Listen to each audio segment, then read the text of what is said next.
السلام عليكم ورحمة الله. بناء على طلب حضراتكم عملت لكم النهارده عيش المدارس، عملت لكم العيش الفينو، عملته بطريقة احترافية. وبصوا يا جماعة الموضوع عامل ازاي، طري جدا وقطني، واهم حاجة نمشي ورا خطوات الفيديو للاخر. بصوا يا جماعة العيش الفرنساوي عامل ازاي، حاجة بسم الله ما شاء الله، وسوا فوق وتحت. وبصوا الموضوع عامل ازاي، قطني جدا جدا جدا. بصوا يا جماعة، طب بصوا بقى الحركة دي، بصوا اطلع اطلع اطلع اطلع اهو.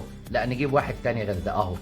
بصوا اطلع اطلع اطلع اطلع. اهم حاجه نمشي ورا الخطوات للاخر، عشان في اسرار وفي تريكات في الشغل، وازاي خمرنا القمر ده كده، وازاي عملناه عيش قطني بالطريقه الجميله دي. ونبدا وصفتنا على بركه الله. السلام عليكم ورحمه الله. يوم جديد وحلقه جديده من حلقات شيف منصور لطبخ اصول، وهنعمل مع بعض عيش البتبان بتاع المدارس بطريقه سهله. يلا بينا. المقادير اللي معانا النهارده على بركه الله: نص كيلو دقيق متعدد الاستخدام، 15 جرام خميرة جافة، 50 جرام سكر، 50 جرام زيت طعام، 8 جرام ملح، 50 جرام مارجرين، سمسم للديكور، واحدة أبيض بيض. هنعمل بيض، هناخد الأبيض بتاعها في العجين والأصفر بتاعها للتلميع، ونبدأ العجين على بركة الله. نزلنا بالدقيق، بعد كده هننزل بالخميرة بتاعتنا، بعد الخميرة الملح، السكر.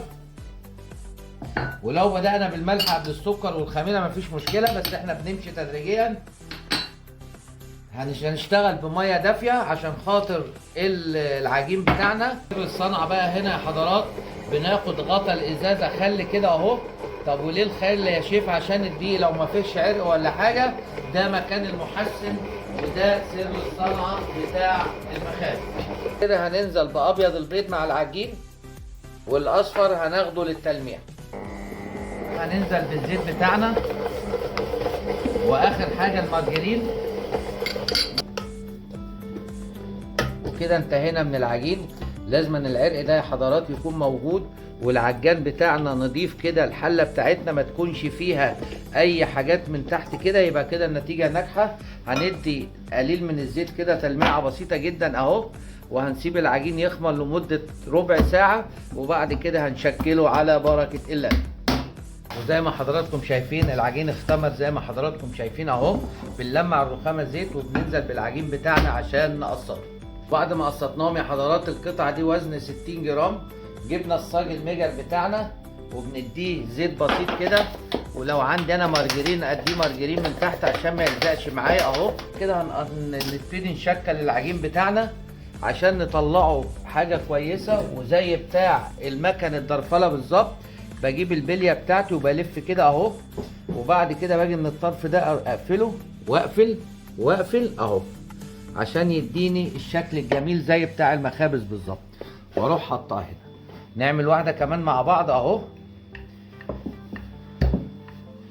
بنفرد العجين بتاعنا، بنبتدي نجيب الحرف ده بالراحه اهو، ونضغط عليه كده كأني عندي مكنه زي بتاع المخابز بالظبط الآلي اهو، ونروح حاطينه منيمينه كده بالراحه اهو.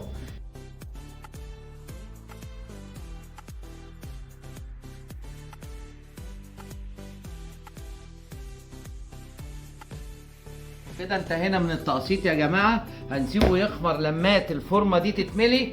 فاض معايا حتتين عجين وزن 300 جرام، قسطناهم مع بعض، كل واحده وزنها 150 جرام. وهنعملهم رغيف مضفر كده، ايه برضو نفرح بيه اولادنا اهو، زي الضفيره بتاعت الشعر كده ما بنعملها اهو. هنجيب برضو الصاج بتاعنا ونحطه كده بالطريقه دي اهي.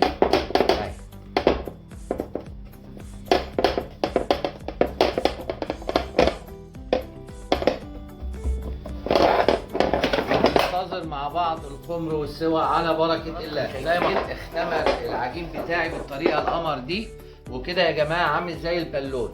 اول حاجه واحد اصفر البيض اللي احنا شلناه، هنديله حوالي 3 معالق ميه اهو. ولازم الفرشه اللي عندي تكون فرشه حنينه عشان خاطر العجين ما يفرقعش مننا ويهبط. وبنيجي على وش العجين بتاعنا كده بالراحه قوي اهو، زي ما حضرتك شايفه ست الكل اهو. وكده انتهينا من التلميع. وطبعا اديه بقى من وشه من فوق حبه البركه، سمسم، شمر، ينسون، اديله جبنه رومي مبشوره، اديله اي حاجه انا نفسي فيها ممكن اعملها اهو. انا طبعا انا عايز بالسمسم، هدي انا سمسم من فوق اهو. السمسم ده حضرات اللي هو في الخليج يقولوا عليه جلجلان، هو ده السمسم الابيض، والسمسم يكون ابيض ما يكونش مستوي او لونه احمر عشان ما يتحرقش معايا اهو.